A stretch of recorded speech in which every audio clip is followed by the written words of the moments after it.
나중에 또 좋은 기회가 있을 때 또 같이 이렇게 찬송으로 화답하시는 그런 또 시간도 있으면 참 좋겠다 싶습니다. 우리 그 송봉유진 부부가 이렇게 함께 주님의 사랑 안에서 서로 이렇게 또 사랑 가운데 이렇게 찬송하시는 모습이 참 감동이 되고, 또 모르죠, 이제 오늘 이런 모습 보시고 다음 주부터 갑자기 이렇게 특송이 쇄도할 것 같습니다.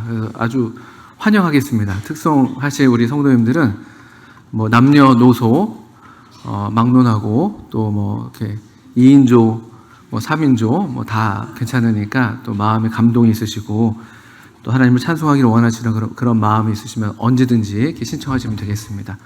그 아이들도 이렇게 데리고 나오셔도 되고, 뭐 율동을 하시면서 하셔도 되고, 율동 이런 건 아닌데 어쨌든 뭐 그렇습니다. 너무 감사가 되고요. 우리 시편을 한번 열어서 또 우리 좀 앞쪽에 있는 시편이긴 합니다만, 우리 시편 19편을 먼저 한번 보겠습니다. 시편 19편을 한번 펴주시죠. 요즘에 우리가 읽는 성경도 시편이고, 물론 시편이 꼭 다 그런 내용들은 아니지만, 또 우리가 지나고 있는, 누리고 있는 계절도 참 그 하나님의 영광으로 부요한, 하나님께서 정말 참 그 풍성하시고 아름다운 그 생명을 온 땅 가운데, 지면 가운데 이렇게 보내셔서 새롭게 하시는 그런 계절들을 누리고 있습니다. 그래서 이 시편 19편 말씀을 요즘에 좀 많이 생각을 하게 되는데, 한번 먼저 좀 읽어보도록 하겠습니다. 구약성경 815쪽에 있죠. 그리고 시편 19편, 다윗의 시입니다. 다윗, 이스라엘의 노래 잘하는 사람이라고 자신을 이야기했던 그 다윗이 이렇게 또 노래를 어느 한날 이렇게 부르고, 또 이 노래를 또 후대에도 또 이스라엘 백성들도 함께 부르기를 원해서 또 인도자에게 이 노래를 이렇게 건네준 것 같습니다. 그래서 19편 그 앞에 이렇게 괄호 안에 설명이 나와 있죠. 다윗의 시, 인도자를 따라 부르는 노래, 이렇게 되어 있습니다. 한번 읽어보겠습니다. 하늘이 하나님의 영광을 선포하고 궁창이 그의 손으로 하신 일을 나타내는도다. 날은 날에게 말하고 밤은 밤에게 지식을 전하니 언어도 없고 말씀도 없으며 들리는 소리도 없으나 그의 소리가 온 땅에 통하고 그의 말씀이 세상 끝까지 이르도다. 하나님이 해를 위하여 하늘에 장막을 베푸셨도다. 해는 그의 신방에서 나오는 신랑과 같고 그의 길을 달리기 기뻐하는 장사 같아서 하늘 이 끝에서 나와서 하늘 저 끝까지 운행하며 그의 열기에서 피할 자가 없도다. 여호와의 율법은 완전하여 영혼을 소성시키며 여호와의 증거는 확실하여 우둔한 자를 지혜롭게 하며 여호와의 교훈은 정직하여 마음을 기쁘게 하고 여호와의 계명은 순결하여 눈을 밝게 하시도다. 여호와를 경외하는 도는 정결하여 영원까지 이루고 여호와의 법도 진실하여 다 의로우니 금 곧 많은 순금보다 더 사모할 것이며 꿀과 송이꿀보다 더 달도다. 주의 종이 이것으로 경고를 받고 이것을 지킴으로 상이 크니이다. 자기 허물을 능히 깨달을 자 누구리요? 나를 숨은 허물에서 벗어나게 하소서. 또 주의 종에게 고의로 죄를 짓지 말게 하사 그 죄가 나를 주장하지 못하게 하소서. 그리하면 내가 정직하여 큰 죄과에서 벗어나겠나이다. 나의 반석이시오 나의 구속자이신 여호와여, 내 입의 말과 마음의 묵상이 주님 앞에 연락되기를 원하나이다. 1절부터 14절까지를 읽었습니다. 그 지난주 소풍에서 그 레크레이션 시간이었나요? 우리 교회에서 또 그 소풍 현장에서 내가 가장 멀리서 왔다 이렇게 생각하는 분들 나오시라고 했었습니다. 그래서 몇몇 분들 나오셨는데 그 당시에 제일 멀리서 온 성도님 혹시 기억하십니까? 지난주 우리 거기 거기가 일영이던가요? 일영 그린랜드 기준으로 가장 멀리서 온 성도. 예, 평택에서 온 우리 김진호래, 죄송합니다. 최성욱 형제님 가정이 아마 가장 멀리서 온 것으로 그때 이제 꼽혀서 상을 받았습니다. 그 최성욱 형제 이웃에 김진호 형제 살고 있거든요. 평택에서 먼저 이름이 나왔습니다. 우리 교회에서 이렇게 좀 멀리서 오신 성도님들이 몇 분 계십니다. 그 강 건너서 오시는 분들, 여러분 구역으로 보시면 19구역, 제가 19구역입니다. 제일 끝에 구역입니다. 그리고 18구역, 17구역 해서 서울 남부, 수원, 안양, 용인 이렇게 그 아래쪽에서 오시는 성도님들이 많이 계셔요. 그래서 아침마다 제가 받는 인사 중에 하나가 멀리서 오느라 참 수고 많았다. 또 멀리서 왔는데 참 일찍 왔다. 이런 얘기들 하십니다. 멀리서 오면 일찍 오게 됩니다. 아시는 것처럼. 조금 늦으면 이제 완전 늦기 때문에 그런 인사들을 저도 이제 받곤 하는데, 근데 이제 좀 이렇게 고된 면이 없지 않아 있을 수 있겠습니다만, 멀리서 오는 성도님들이 누리는 하나의 특권이 있어요. 뭔지 혹시 아십니까? 저희 강 이남에서 오시는 성도님들이 누리는 특권이 있습니다. 제가 강 이남이라고 이렇게 말씀을 드렸기 때문에 그 특권은 뭐냐면은 한강을 넘어옵니다. 한강. 여러분, 이 서울 북쪽에 사시는 분들, 또 이제 서울 북쪽보다 더 북쪽에 사시는 의정부나 북쪽 사시는 분들, 한강 넘나드는 게 생각보다 많지는 않으실 겁니다. 물론 출퇴근 너무 지겹다. 나 진짜 여기서 7호선 타고 진짜 강남까지 출근하는데 죽을 것 같다. 이러시는 분도 계시겠지만, 근데 이제 사실은 그렇게 강 구경을 나가기 쉽지는 않죠. 근데 저희 같은 경우는 강을 항상 주마다 넘어와요. 적어도 한 번 이상은 넘어옵니다. 오늘 날씨가 좋더라고요. 그래서 저도 이제 강을 넘어오면서 저희 옆에 집사람한테 와, 오늘 날씨가 진짜 가을 아침이다 이렇게 얘기하면서 왔습니다. 그래서 저희 집사람이 평소에 저희 집사람은 이렇게 앞만 보고 가는 스타일이거든요. 목적을 향해서 그냥 목적지에 도착해야지 마음이 안도가 되고 이렇게 좌우를 둘러보는 스타일이 아닌데, 오늘은 정말 창밖의 풍경이 괜찮았는지 평소에 안 하던 행동을 했습니다. 핸드폰을 꺼내들면 사진을 찍더라고요. 그러더만 보는 것만 잘 못 나올 것 같아 라고 얘기하더니만 찍고 나서도 좋다고, 잘 나왔다고 그러더라고요. 그런 이제 가을 아침을 저희가 좀 누리면서 왔어요. 그 시간에 좀 가까이 계신 분들은 아직 집안에서 이제 막 이렇게 교육을 준비하시느라고 그런 것들을 누리지 못하셨을 수 있는데, 저희가 한남대교를 넘어오고 동문간선도로 접어올 때 시간이 한 8시 20분, 30분쯤 됐었거든요. 가을 8시 20분, 30분 아침은 기가 막힙니다. 출근할 때 말고 이럴 때 이렇게 누리게 되는 그런 게 있죠. 게다가 오늘은 더 기분이 좋았던 게요.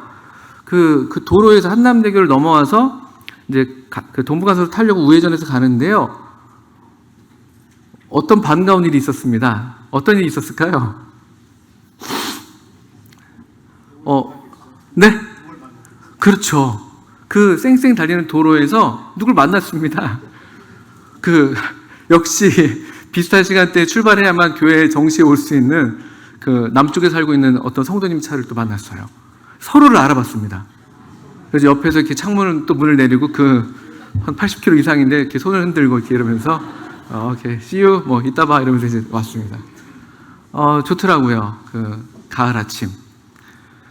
좋은 계절이잖아요. 그래서 이 시편 19편의 1절부터 지금 우리가 14절까지 읽었는데, 지금 읽어보신 본문을 보게 되면 우리가 요즘에 누리고 있는 이 가을의 어떤 풍경, 또 지난주에 우리가 또 교회가 함께 누렸던 그런 계절의 아름다움이 1절부터 6절에 해당되는 말씀, 그 말씀에 해당되는 그런 경험들이죠. 하늘이 하나님의 영광을 선포하고 궁창이 그의 손으로 하신 일을 나타낸다. 모든 하늘들이 다 예쁘긴 하죠. 봄하늘도 좋고, 여름도 여름대로 그렇고, 또 겨울도 겨울대로 그런 다 느낌들이 있지만, 또 이 가을 아침에 우리가 누리게 되는 이런 어떤 풍광, 또 이 가을 하늘, 가을을 가리키는 그런 말 가운데 이제 천고마비 보통 얘기하는데, 하늘이 정말 높고 푸르잖아요. 이렇게 푸르기가 참 쉽지가 않은데, 또 요즘에 우리가 기후가 변해서 그런지 요즘의 하늘은 좀 옛날 우리가 봤던 하늘과 좀 다른 것 같더라고요. 구름도 훨씬 더 뭉게뭉게 하고, 그래서 아주 파랗기도 하면서 그냥 그냥 물감이 그냥 완전히 그냥 이렇게 뿌려져 있는 것처럼, 그래서 파란 물감이 그대로 우리 손이나 얼굴에도 그렇게 이제 배일 것만 같은 그런 가을 하늘을 경험을 하고 있습니다.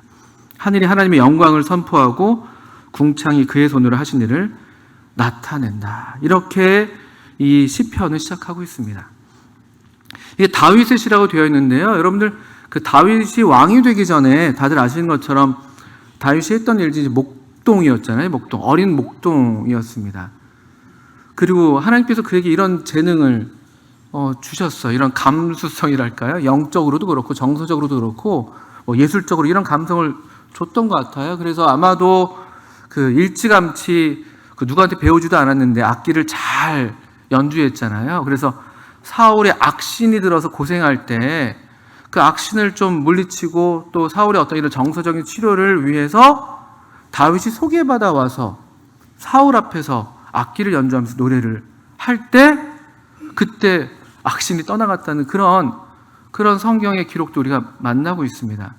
그러니까 다윗이 쓴 시라고 우리가 떠올리게 된다면 이 시를 아마도 언제 썼는지 다 우리가 기록을 갖고 있지는 않지만 다윗이 그 목동의 경험 가운데에서 그가 보았던 어떤 그 하늘, 그가 누렸던 그 자연에서 이런 같은 영감을 얻어서 이런 노래를 짓지 않았겠냐라고 보통 얘기를 하는 것이죠.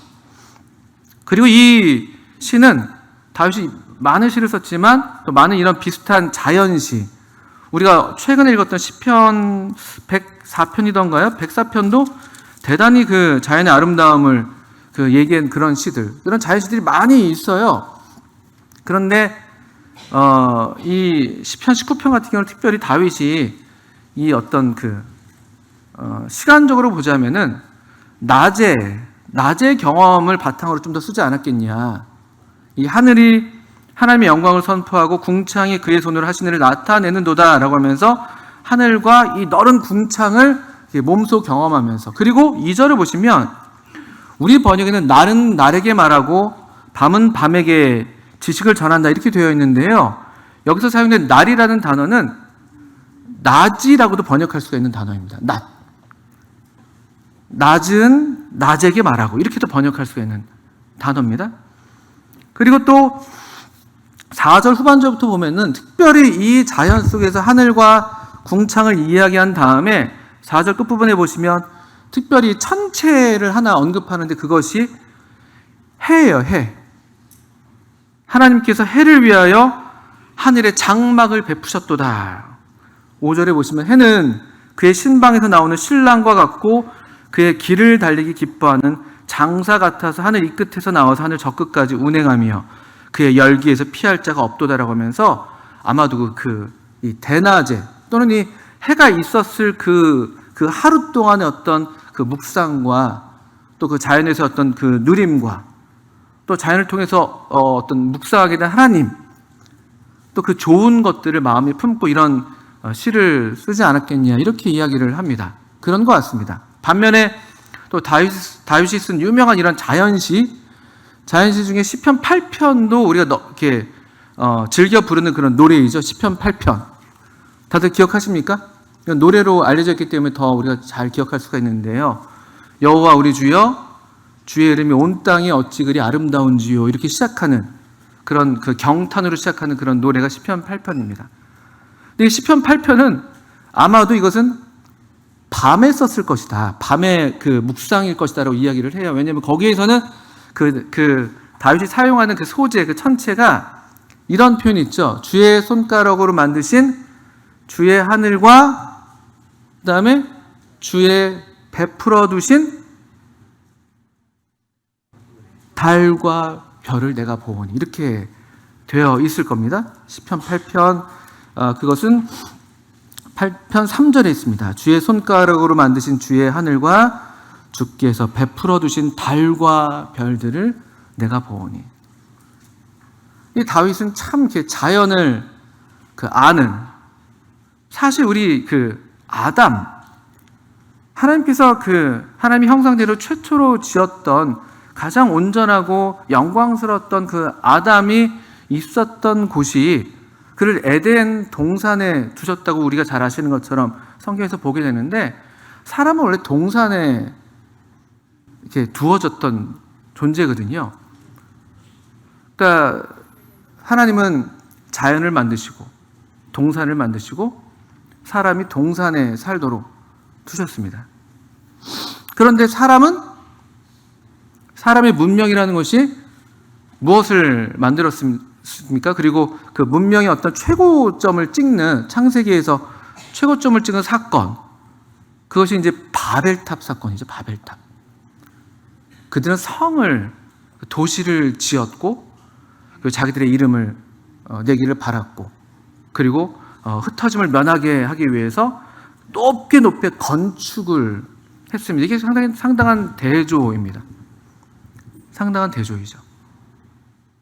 이 다윗, 하나님의 사람, 하나님의 종이 다윗이 참 이 하나님을 여러 모양으로 하나님을 경험하고 하나님을 알고 또 하나님을 경배하고 예배하는 그런 참 복된 삶을 살았는데, 그 중에 아주 중요한 다윗에게 있었던, 다윗이 누렸던 하나님께서 허락하신 이 유산이 있다면 자연이었습니다. 자연. 이게 오늘날 저와 여러분이 많이 잃고 있는 그런 하나님의 우리에게 주신 선물인 것이죠. 지난 수요일날 수요 집회에서 간증 집회를 모였는데 우리 장경태 형제님께서 오후 그룹 활동으로 이제 산행하신 이야기를 이렇게 들려주셨습니다. 참 다행입니다. 여전히 자연을 사랑하는 소수의 하나님의 사람들이 우리 가운데 있습니다.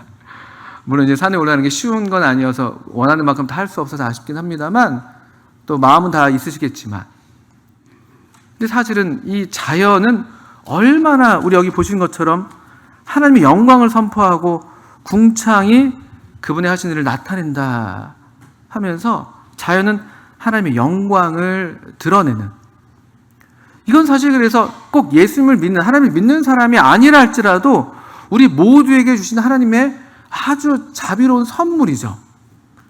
하나님이 참 선하셔서 이 선한 것을 우리로 누리게 하셨어요. 이것을 가리켜서 보통 우리가 일반적인 은혜다, 모든 사람에게 가리지 않고 주시는 하나님의 일반적이고 보편적인 은혜다, 이렇게 이야기를 합니다. 또 실제로 그래서 여기에서도 그런 일반적이고 보편적이고 지속적인 하나님의 이 은혜를 우리가 볼 수가 있는데, 이를테면은 19장 2절 같은 데 보시면 다시 얼마나 지속적인가. 낮이 낮에게 말해요. 날은 날에게 말하고, 이렇게도 우리가 읽어도 되고요, 원래대로. 또 밤은 밤에게 지식을 전합니다. 그리고 아까 4절 5절 제가 인용했던 것처럼 또 해가 이른 아침에 떠서 아주 힘있게, 여기 신방에서 나오는 신랑처럼 아주 힘차게 떠올라서, 또 그의 길을 달리기 기뻐하는 장사처럼 해가 아주 지치지 않고 매일매일을 달리고 있는 것이, 이건 물론 이제 시적인 표현이죠. 실제로 해가 달리는 것은 아니니까요. 그렇지만 우리가 경험하는 경험이 이와 같은 것이죠. 이런 것들은 대단히 지속적인 거예요. 하나님이 좋으신 분이신데 그냥 오늘만 좋고 내일은 안 좋으면 큰일 나는 것이죠.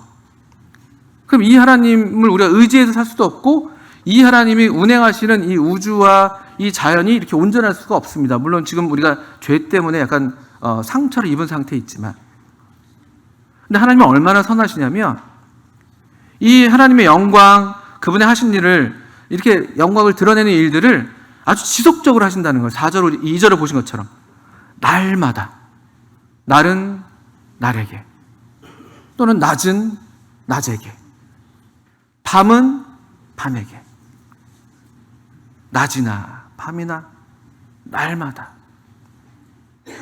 그러니까 우리가 날마다 이 하나님의 이 자비하심, 이 선하심을 사실 누리고 사는 것이죠.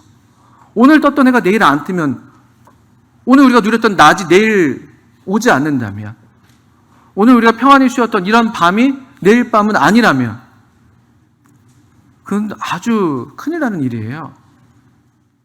또 이 해가 얼마나 규칙적으로, 이 안에 보편적인 진리에서 그냥 진리라고 해서 그냥 해가 동쪽에서 떠서 서쪽으로 진다, 우리 경험을 기준으로, 이거는 그냥 우리 우주가 존재하는 한, 우리의 삶이 존재하는 한 이 변하지 않는 진리인 것이죠. 보편적인 진리. 그러니까 얼마나 지속적입니까? 얼마나 다행이에요. 얼마나 우리랑 달라서 다행이신지. 우리는 오늘 좀 착했다가 내일은 또 나빠지기도 하고, 그렇잖아요. 우리 자녀를 기르면서도 오늘은 품에 안고 있으면 너무 아름답고 예쁘다 하다가 깨어나면 또 이제 막 이렇게 되고 우리 경험들이 그런 것이잖아요. 부부 생활도 그럴 것이고 오늘 송 형제님과 김금숙 형제님의 제가 부부관계를 의심하지 않습니다. 그렇지만 또 어떻게 하면 또 투닥투닥 할 때도 있고 좋을 때도 있고. 근데 하나님의 이 자비하심은 너무나 이 규칙적이고 변함이 없으신 거예요. 이런 지속적인 하나님의 은혜를 우리가 여기서 보게 됩니다. 이게 일반적인 은혜라는 게 너무나 감사한 것이죠. 또 우리 많은 성경학자들이 이것을 지적했는데요. 이 하나님의 일반적인 우리 모두를 향한 하나님의 영광, 하나님의 선하심, 하나님의 은혜는 또 어떤 면에서 이 본문에서 어떤 특징이 있냐면요. 대단히 풍성하다. 특별히 여기 19장 2절을 보시면 날은 날에게 말하고 이렇게 돼요. 우리말로 번역되어 있어서 이게 좀 어감이 다 안 살아있는데요. 이것이 좀 다른 번역으로 보게 되면은 이 날이 날에게 말들을 막 쏟아붓는다. 이런 번역입니다. 날 또는 낮이 이 하나님의 어떤 이 영광을 담아내는 어떤 영광의 표지들을 그냥 아주 그냥 막 쏟아붓는다는 그런 표현이에요. 찔끔찔끔 들리지 않게 그냥 속삭이는 정도가 아니라 아주 그냥 퍼부는 것이죠. 아마도 이것은 그래서 그 다윗이 그가 이런 가을날이었을지 모르겠습니다만 그 낮에 누렸던 그 풍성한 어떤 햇살들, 그냥 고개를 들어보면 어디 하나 환하지 않은 데가 없는, 우리가 지금 누리는 이런 계절이 그렇잖아요. 온통 다 천지가 빛으로 충만한 그런 풍요로움을 지금 묘사하는 것으로 보입니다. 낮이 낮에게 막 쏟아붓고 있는 거예요. 막 넘쳐나는 것이죠. 겨우겨우 색을 채우는 게 아니라 그냥 온 이 공간을 다 채우고도 남을 만큼 날마다 또 내일 낮에도 그 다음 낮에도 이렇게 쏟아붓고 있는 이런 풍성한 하나님의 어떤 은혜. 밤도 그래요. 또 이 하늘도 그렇고 밤이 밤에게 지식을 전한다라고 되어 있는데 이 전한다는 말도 그냥 단순하게 전달한다는 의미가 아니라 아주 큰 소리로 선언하고 선포한다. 여기 1절에 사용됐던 것처럼 하늘이 하나님의 영광을 선포하는 것처럼요. 온 우주가 다 이와 같은 소리로 크게 외치고 있다는 점에서 대단히 풍성하게 하나님의 은혜가 우리에게 주어지고 있다는 것이죠. 우리 여기 손 넣으시고요. 우리가 엊그저께 읽었던 시편 104편도 한번 보시면요. 얼마나 이 풍성한 하나님의 은혜가 온 천지에 가득한지 참 이 좋은 시가 시편 104편에 있었죠. 시편 104편에는 그 여기에 등장하는 동식물들 수를 한번 다 세보세요. 별별 동물들도 다 나옵니다. 별별 식물도 나오고요. 뭐 산, 바다 이런 건 말할 것도 없고요. 온 그 자연에 대한 아주 가장 위대한 시 중에 하나라고 보이는데요. 그런데 얼마나 이 하나님이 하시는 일들이 풍성한가 보시면 104편 13절 같은 데 보시면 그가 그의 누각에서부터 산에 물을 부어 주시니 주께서 하시는 일의 결실이 땅을 만족시켜 주는도다. 만족시키시는, 온 땅을 만족시키시는. 또 15절에 특별히 사람에게 또 어떤가? 사람의 마음을 기쁘게 하는 포도주와 사람의 얼굴을 윤택하게 하는 기름과 사람의 마음을 힘있게 하는 양식을 주셨도다. 얼마나 우리에게 풍성한지, 얼마나 우리에게 모자람이 없는지. 12광주리가 남는 거죠. 12광주리가. 그 5,000명을 먹이고도 남았던 것처럼 남아도는 거예요. 16절도 여호와의 나무에는 물이 흡족하며 곧 그가 심으신 레바논 백향목들이로다. 이런 말씀들. 또 우리 24절 여호와여 주께서 하신 일이 어찌 그리 많은지요. 주께서 지혜로 그들을 다 지으셨으니 주께서 지으신 것들이 땅에 가득하니이다. 우리 하나님의 이 창조 사역 자체도 땅이 너무나 충만한 것이 얼마나 다양합니까? 하나님이 만드신 이 자연을 책으로 비유하면 3부로 되어 있는데 하늘과 땅과 바다이잖아요. 창세기에서 우리 창조의 이야기가 보여주는 것처럼. 하늘은 하늘대로, 땅에는 땅대로, 바다에는 바다대로 얼마나 이 다양하고 우리가 다 알 수 없고 이해할 수 없는 그런 하나님의 피조물들로 이 가득한지.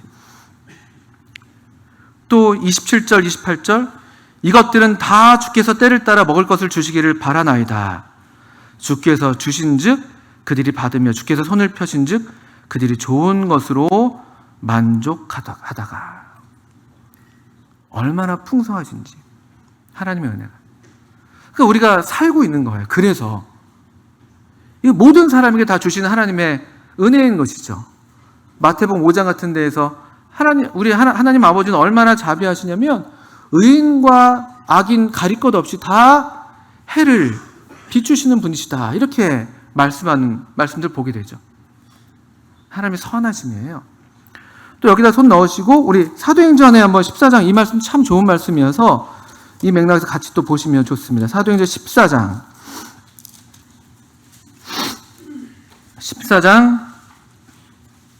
15절부터 한번 읽어보면요.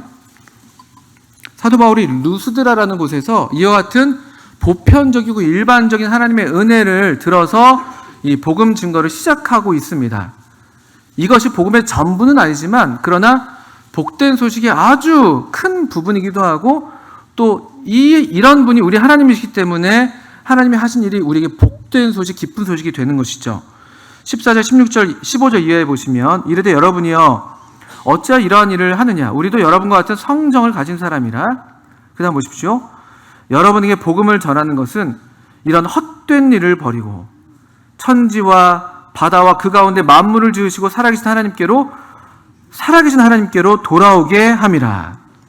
하나님이 지나간 세대에는 모든 민족으로 자기들의 길들을 가게 방임하셨으나 17절 그러나 자기를 증언하지 아니하신 것이 아니니 곧 여러분에게 하늘로부터 비를 내리시며 결실기를 주시는 무슨 일을 하셨다고요?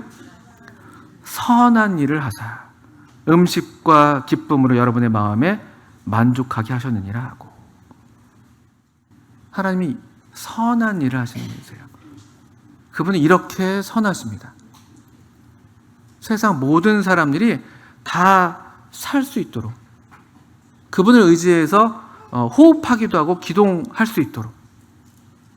이게 그래서 우리 모든 사람에게 주신 하나님의 은총이고 또 이런 자연을 통해서 우리가 그래서 하나님을 얼마간 알 수가 있습니다. 그래서 많은 시인들이 이 사도행전 17장에서도 그런 것처럼 그 아테네의 시인들도 그랬고 우리네 옛날 시인들도 그랬고 뭐 하나님을 전혀 모르는 사람이죠. 우리처럼 알지 못하는 분들인데도 이런 자연에 나아가서는 뭔가 하나님의 이 솜씨, 뭔가 조물주의 솜씨가 있지 않고서는 이런 자연이 있기가 어렵다. 이렇게 노래를 하곤 했던 것이죠. 우리 다시 시편 19편을 돌아오시면 이런 하나님의 이 일반적이고 보편적인 은혜가 이 해의 이야기에서 좀 더 나타나고 있는 것이죠. 이미 앞서서 충분히 하나님은 참 선하신 분이다라고 우리가 이해할 수 있는데 19장 5절, 6절 보시면 특별히 6절 이 해가 하늘 이 끝에서 나와서 하늘 저 끝까지 운행하며 그의 열기에서 피할 자가 없도다. 이 개역개정이 열기라고 번역을 했는데 옛날 개역 한글은 온기라고 번역을 했었습니다. 그러니까 열기에서 피할 자가 없다 해서 우리가 이런 뜨거운 장렬하는 태양, 우리를 괴롭게 하는 그런 게 아니라 이 하나님의 은혜의 통로로서 하나님께서 선한 일을 하시는 그 선한 일의 통로로서 주신 이 해의 어떤 유익, 해의 어떤 그런 그 해가 우리에게 끼치는 어떤 선한 것으로부터 누구도 예외가 없다는 그런 말씀이에요. 그렇잖아요. 얼마나 참 좋은 일입니까? 얼마나 감사한 일입니까? 그런데 여러분 아시는 것처럼 또 아까도 언급했습니다만 우리가 이 자연을 통해서 얼마간 하나님을 알 수는 있지만 이거 우리가 이제 보통 그래서 하나님 당신을 열어 보이셨다 해서 그 계시라는 말을 쓸 때 이런 자연을 통한 하나님의 계시를 보통 그래서 일반 계시 또는 뭐 자연 계시라고 얘기를 합니다. 근데 이것만으로는 사실은 충분하진 않죠. 다만 로마서 1장에서 우리가 본 것처럼 우리로 하나님을 알만한 것을 주셨다는 거예요. 그래서 이것으로 하나님의 영광을 다 알 수는 없지만 그러나 하나님을 모른다고는 누구도 핑계할 수 없는, 그리고 이것들을 근거 삼아서 혹 더듬어서 정말 선하신 하나님을 찾을 수 있도록 안내하는 어떤 표지판의 역할이죠. 표지판. 이게 하나님은 아니에요. 자연이 하나님은 아니잖아요. 근데 사람들은, 우리 사람이 얼마나 참 이게 삐뚤어져 있냐 하니까, 이 좋은 게 참 좋으니까 마치 이것이 하나님인 것처럼 여기는 그런 습성이 우리한테 있잖아요. 그러니까 산에는 누가 계시고요. 우리 옛날에 계시다는 말을 해야 될지 모르겠지만, 산에는 산신령도 있고, 마을을 지키는 나무가 있고, 뭐 어떤 그런 어떤 뭐 동식물도 어떤 바위가 있고, 영험한 바위가 있고, 뭔가 우리의 경외감을 느끼게 하는 어떤 그 자연물들을, 이게 하나님은 아닌데 하나님께서 우리에게 주신 이 탄의 통로이고 선물에 불과한 것인데, 이것을 그냥 하나님인 양 착각해서 하나님을 경배하는 그런 잘못, 그것이 이제 우상, 전형적인 우상 숭배잖아요. 근데 그런 대상은 아니에요. 자연은 우리에게 하나님을 열어 보이는 창 같은 것이고, 창문이지 창 자체가 창을 통해서 보이는 어떤 풍경이 그냥 그 창이 그 풍경은 곧 아니잖아요. 그런 이치가 있습니다. 그래서 또 중요한 게, 이 특별히 이 다윗이 이것들을 의도했는지 모르겠지만 해라는 이 피조물, 이 해를 언급하는 것은 아주 중요합니다. 왜냐하면 그 당시에 모든 자연물 중에서 가장 으뜸인 게 해잖아요. 해. 그리고 그 이스라엘 인접 국가들에서 특별히 애굽이 그랬죠. 가장 그들이 숭배했던 그 신이 태양신이었습니다. 태양신. 10번째 재앙 이전에 9번째 재앙이 흑암의 재앙이었죠. 그들이 그렇게 믿고 숭배하는 태양의 힘을 무력하게 하는 하나님의 능력을 내보였던 게 그 9번째 재앙이었죠. 그래서 사실 여기 19장 1절부터 6절 사이에서 이 해를 특별히 언급하는 것, 그 당시에 많은 사람들이 숭배했던 그 어떤 것도 사실은 하나님의 피조물이라는 것이죠. 여기 창조주 하나님, 하늘이 하나님의 영광을 선포한다. 창조주 하나님의 영광이 아주 풍성하게 드러나고 있습니다. 그래서 우리도 이런 자연을 이렇게 만나면서 누리면서 주님의 높고 위대하심을 내 영혼이 찬양하네, 노래하는 것이죠.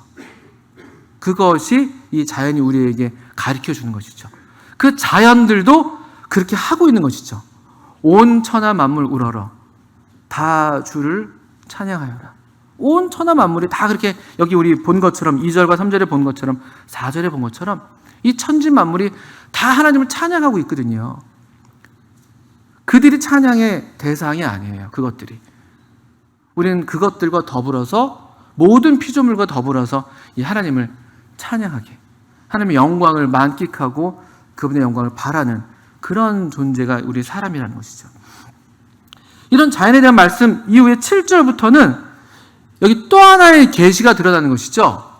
여호와의 율법은 이라고 시작하면서 이 하나님의 어떤 말씀, 여호와의 율법이라고 할 때 율법은 단순히 모세의 율법만을 가리키는 게 아니라 하나님의 이 전체적인, 이 어떤 총체적인 하나님의 어떤 계시, 그 말씀을 가리킨다고 이해하는 게 좋겠습니다. 이 자연이 자연으로서 어떤 하나님의 영광을 드러내는 그런 역할들을 하지만 그것으로 사람이 구원받지는 않습니다. 그렇잖아요. 하나님의 선하심을 맛보아 아는 것이지만, 하나님이 선하시지만 그렇다고 해서 그분이 내 아버지가 되신다, 내가 그분의 자녀가 된다는 건 우리 신약적인 의미에서 그건 또 다른 문제죠. 제가 우리 중에 누가 참 좋은 아저씨인데 난 저 아저씨가 참 좋으니까 오늘부터 난 저분의 아들이 될 거야, 이렇게 해서 우리가 가족관계가 생기는 게 아니잖아요. 그건 그거고 이건 이거잖아요. 그런데 얼마든지 이 천지를 만드신 하나님이 우리 영혼의 아버지가 되기를 바라시고 되실 수 있게 하는 그런 또 하나의 특별한 계시를 우리에게 주신 거예요. 또 이 자연을 통해서 우리가 그런 하나님의 어떤 영광을 이렇게 맛보았다면, 그 전체를 우리가 다 보지 못했다 할지라도 어느 정도 경험했다면 그 경험이 가리키는 정말 참되신 하나님, 어디에 그럼 계시되어 있는가라고 볼 때 우리 7절 이후에 나오는 여호와의 율법이죠. 여호와의 율법, 하나님의 말씀.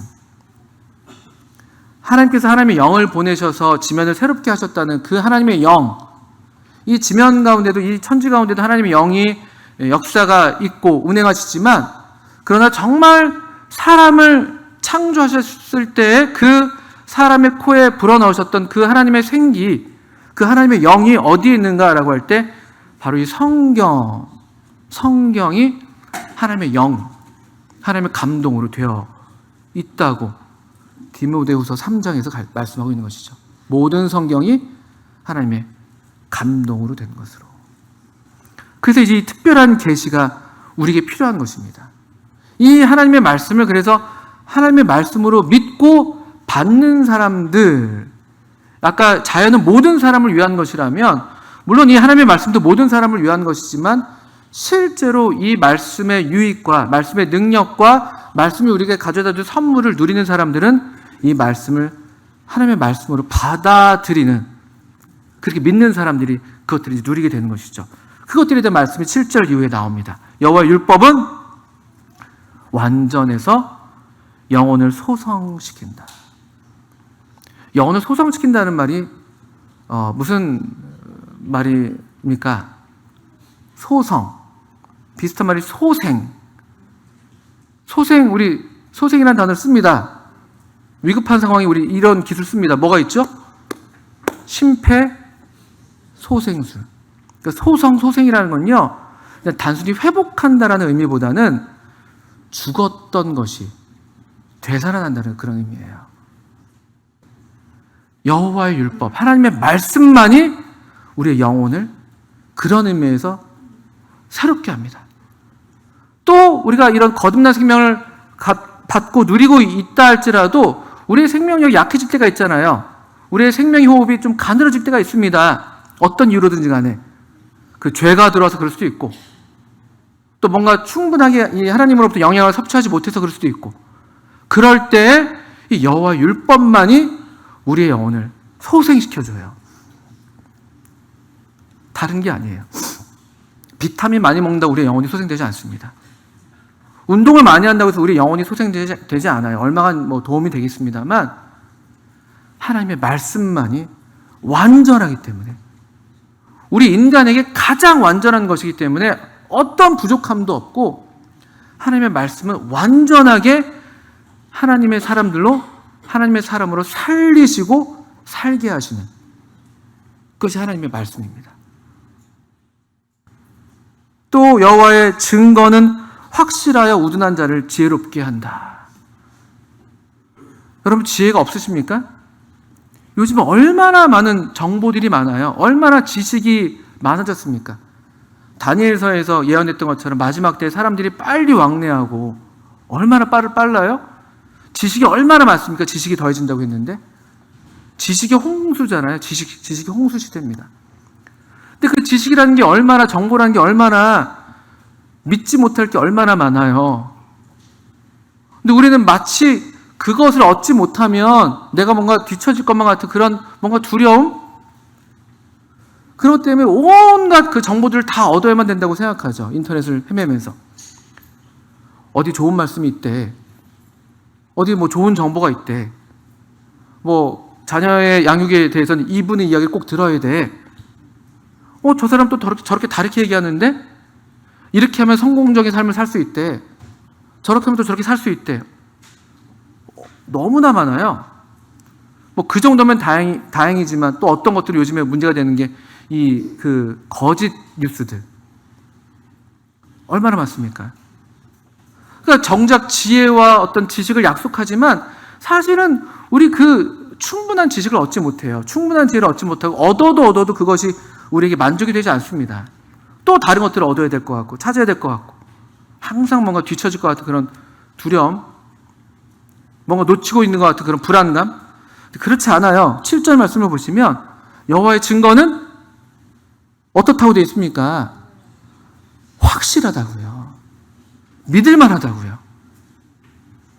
왜 우리가 다른 데에서 찾을 필요가 없어요. 참고는 물론 되지만, 그래서 우둔한 자로 하여금 지혜롭게 합니다.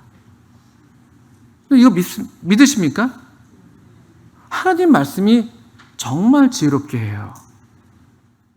그래서 시편 119편 같은 말씀 보면은 시편 119편도 하나님의 말씀을 강조하는 그런 시편인데 그 주의 법도를 깨달아서 내가 노인의 지혜보다 더 뛰어나고 내 스승보다 더 명철해지고 우리가 뭐 누구보다 더 잘났다 이걸 얘기하는 게 아니라 하나님의 말씀이 우리에게 충분한 지혜를 줍니다. 이런 경험들은 우리들의 경험이잖아요. 우리 가운데 뭐 많이 배운 분도 계시고 못 배운 분도 계시고 근데 지혜가 어디에 있습니까? 지혜가 거기에 있던가요? 생각보다 그렇지 않더라고요. 삶을 위한 지혜 또 세상을 살아가고 정말 사랑하면서 사는 그 삶의 지혜는 우리의 뭐 배움과 관련이 있지 않더라고요. 하나님께로부터 배운 하나님의 말씀을 통해서 얻은 그것이 얼마나 지혜로운지 우리는 이미 너무나 우리 이 하나님의 교회 가운데서 경험적으로 알고 있습니다. 하나님의 말씀이 우리를 지혜롭게 합니다. 지혜가 필요하시면, 지혜가 부족하시다면 우리 하나님의 말씀으로 우리에게 후회 주시고 꾸짖지 아니하시는 그분께 기도하면서 하나님의 말씀으로 달려나간다면 필요한 지혜들을 얻을 수 있습니다. 또 어떻습니까? 8절에 여호와의 교훈은 정직하여 마음을 기쁘게 하고, 이 교훈이 정직하다고 되어 있는데 정직하다는 말은 이렇게 올바르다, 어떤 뭐 왜곡이 없다, 뭐 구김이 없다 이런 뜻이에요. 이 말씀 참 좋아요. 우리 시대가 겪는 그런 질병이 하나 있잖아요. 이 현대의 고질병입니다. 마음의 우울감들이 다 커요. 이 지식도 많아지고 의학도 발달하고 평균 수명도 올라가고 우리가 누리는 정보도 훨씬 더 많아졌는데, 여러분 계속해서 통계가 나오는 것은 계속해서 이건 동서양을 막론하고 선진국들은 이런 어떤 문명의 어떤 혜택을 받는 그 국민들이 이 어떤 자신들의 불행지수, 우울감 이런 것들은 계속 높아가요. 계속 높아가고 있습니다. 어떤 그 기쁨을 또 찾으려고 그래서 뭔가 또 이것저것 그 쾌락을 찾아다니고 있잖아요. 근데 여러분, 쾌락을 추구하는 이상 어떤 쾌락도 우리에게 참 쾌락을 가져다 주지 못합니다. 그게 아마 저와 여러분의 경험일걸요? 뭔가 마음이 울적해서 이것도 해보고 저것도 해보는데, 뭔가 이렇게 가져보고 저것도 가져보는데 그게 그렇게 우리 마음의 기쁨이 되지 않아요. 근데 이 말씀 그대로예요. 여호와의 교훈은 정직해서 마음을 기쁘게 합니다. 하나님의 말씀이 우리 마음을 기쁘게 하는 경험들 하시잖아요. 이거는 그대로 사실이에요. 그냥 말씀. 아주 특별한 게 아니에요. 뭐 특별한 무언가를 하는 게 아니라 하나님 말씀을 읽을 때 우리 속에 생각도 많고 막 고민도 많고 근심도 많았다가도 말씀을 읽게 되면 그냥 말씀이 그냥 우리 마음을 가볍게 하고 마음이 힘이 되고 기쁨이 오고. 왜 이렇게 많은 사람들이 물론 어떤 그런 그 질병적인 면이 없지 않아 있지만 그 이상으로 많은 사람들이 우울감 가운데 살아요. 내 삶은 다 불행하고 나는 상처받았고, 아무도 상처를 준 사람은 없어요. 다 나는 뭔가 이 인생의 어떤 그 불운이 다 나한테 찾아왔고 나는 상처받았고, 누구도 상처 준 사람은 없어요. 속는 거예요. 속는 거. 근데 여호와의 교훈이 정직합니다. 정직해요. 아주 투명하게 있는 그대로 우리 자신에 대해서, 우리 삶에 대해서, 하나님에 대해서, 이 선하신 하나님에 대해서 우리가 밝히 보여주기 때문에 우리 마음에 기쁨이 생깁니다. 그리고 또 어떻습니까? 여호와의 계명은 8절에 후반부에 순결해서 눈을 밝게 하시도다. 눈이 밝아지는 것이죠. 그 선악과를 따먹었던 아담과 하와의 눈이 밝아졌던 그런 것과 다르게 그들은 오히려 눈이 밝아져서 자기 자신한테만 함몰됐었잖아요.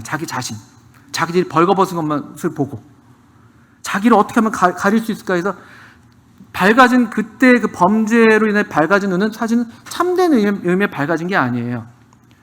자기한테만 밝아지고 이 자연에 대해서, 하나님에 대해서, 또 다른 사람들에 대해서는 다 눈이 어두워져 있는 그런 것이었다면, 여기 여호와의 계명이 순결한 여호와의 계명은 우리의 눈을 밝히시는데 하나님에 대해서, 그리고 이 하나님이 만드신 이 자연에 대해서, 그리고 그 밝아진 눈으로 정말로 하나님이 보시는 것처럼 우리 자신을 보게 되는 그런 밝아지는 것. 보시기에 심히 좋았더라 하셨다. 그 하나님의 그 시선으로 우리를 보게 되는 그 시선.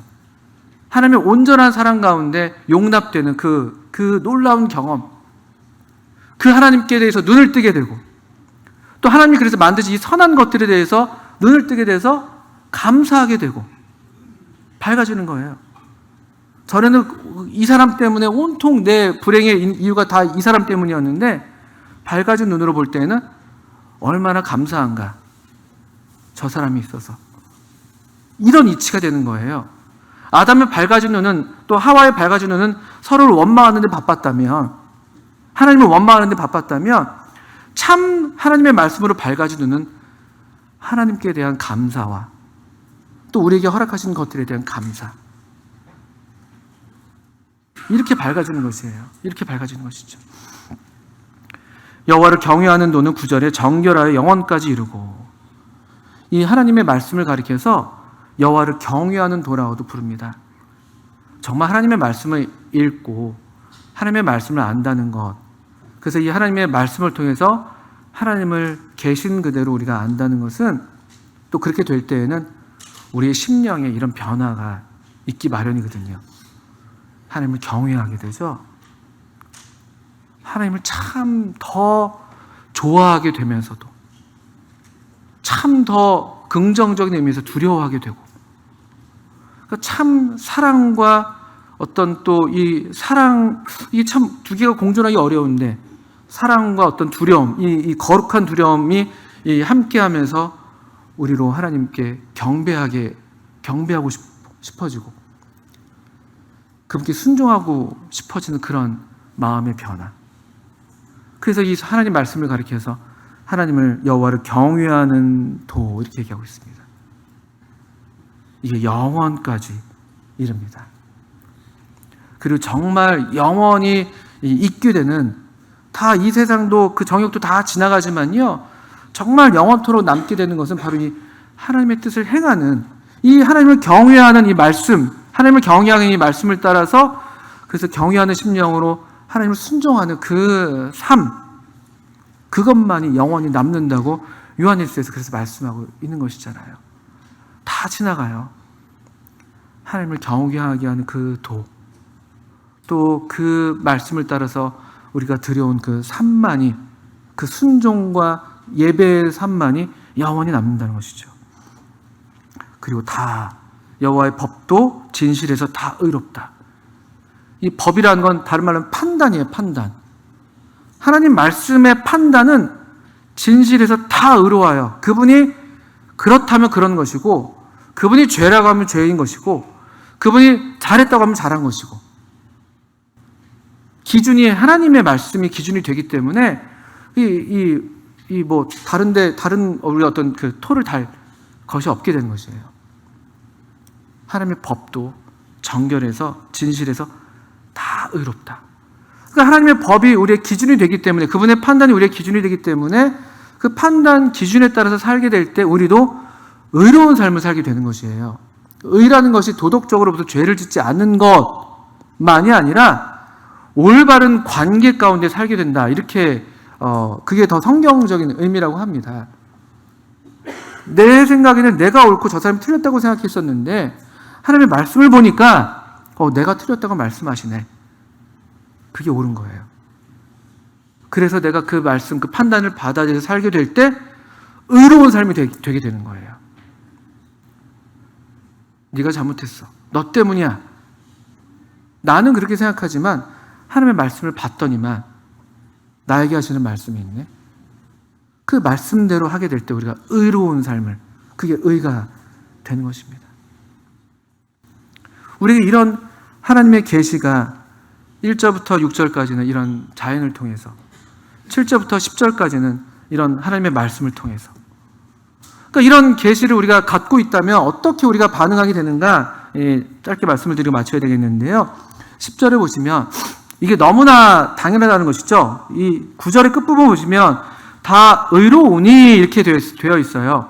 앞에 이 말씀들이 이유가 되고 원인이 되는 것입니다. 이게 그렇기 때문에 10절에 보신 것처럼 우리가 이렇게 하는 게 너무나 당연하다는 거예요. 논리적으로. 금, 곧 많은 순금보다 더 사모할 것이며 꿀과 송이꿀보다 더 달도다.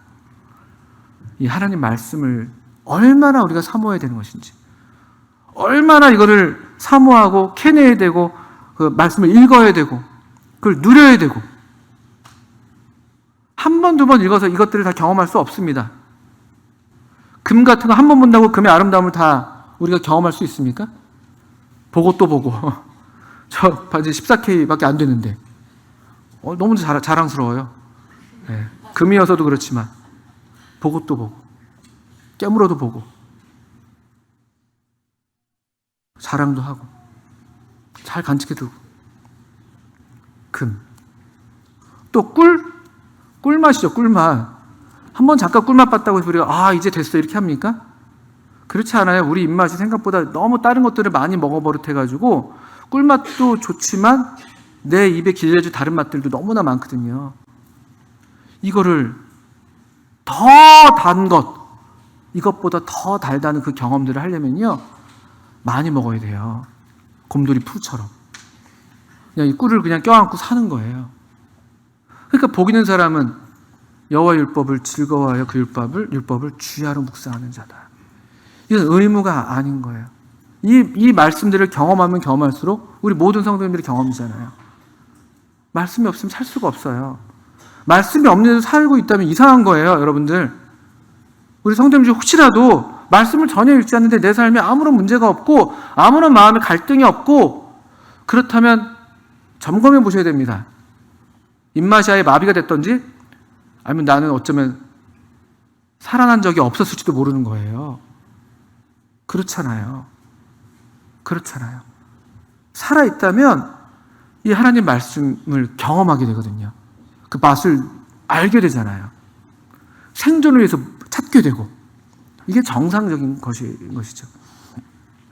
그런 어떤 우리가 첫 번째로 이 하나님 말씀을 대해서 우리가 간절하게 사모할 것들을 10절에서 말씀하신다면, 또 11절 보시면 주의 종이 이것으로 경고를 받고 이것을 지킴으로 상이 크니이다.